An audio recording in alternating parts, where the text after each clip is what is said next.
what is the thing that goes behind, like when you, let's say, acquire a land, you get this plan getting ready, and then you process this plan to through legal hustle and eventually selling the property. Yes. So if you can just help us understood the entire process, because it's a Yeah. very wholesome and a tiresome process which I think people would be interested in. Yeah, sure. I think it starts from getting proposal of lands from various consultants or through various sources. And obviously, we do have a clear frame of mind in which areas we want to work on, which are the areas that are developing fast, or which are the areas that has a good demand. What kind of product should we develop? That is the kind of things we constantly keep doing a survey on. And Okay. in the starting of the year, we make a roadmap. Obviously, then you get opportunities where you have not planned, and then suddenly they attract you, and then you do it, and those come your way. So it starts from the survey. Then obviously, once you buy the land, you go through the legal process. We have a very strong legal team, because my father has been practicing land business Yeah. from about, say, 30 plus years. Okay. And he has a very, very strong concrete team. And obviously, we have external consultants, advocates who help us going through in deeper searches. Yeah. So once we have a clear title, and once everything there is a go ahead, the first thing that I do is I create a business plan where we check out the viability of the project, and Correct. create a plan for us, and just to make sure how lucrative it would be, and what kind of returns we can expect, and what could be the contingency plan in case of there is a failure in terms of a response. The exit plan.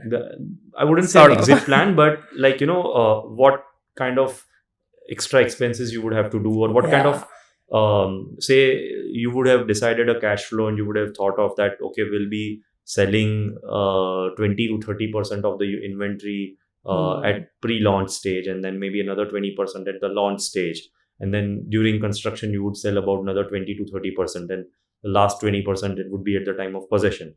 So Correct. that has been the average, that how we have done our sales. But say there is one of our product which couldn't perform that way, and at the pre-launch stage we could sell only about 5 to 10%, and at the launch stage we could sell about another 10-15%.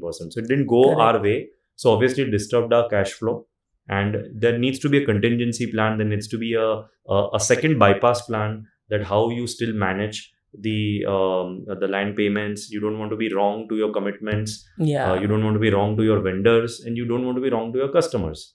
Certainly. So we do plan to that detail, and once all that planning is done, and once we have finalized the land buying, then comes the little bit of a hard part, which is government NOCs, because that takes painfully long time now. Yeah. And the number of NOCs are increasing day by day. I think from our CREDI body, which is a developers body, we have been pushing very hard to have a single window, and a lot of other good industries have this. And this industry is almost second to agriculture in terms of providing employment. Correct. And it needs a lot of attention from government. And I think government has made significant steps to it. Yes. But I think a single window clearance is something which has been pending from a long time. But that is the painful part. It takes a long time. And once that is done, then comes the fun part, which is sales and developing it. Yeah. And, that's where my passion comes in. That's where Yeah. I actually love doing it. So, yeah, that's how the story is for a project. Subscribe for more such amazing short clips of the podcast. You can watch the full episode on the channel and stream all the episodes on all the major streaming services. See you in the next episode.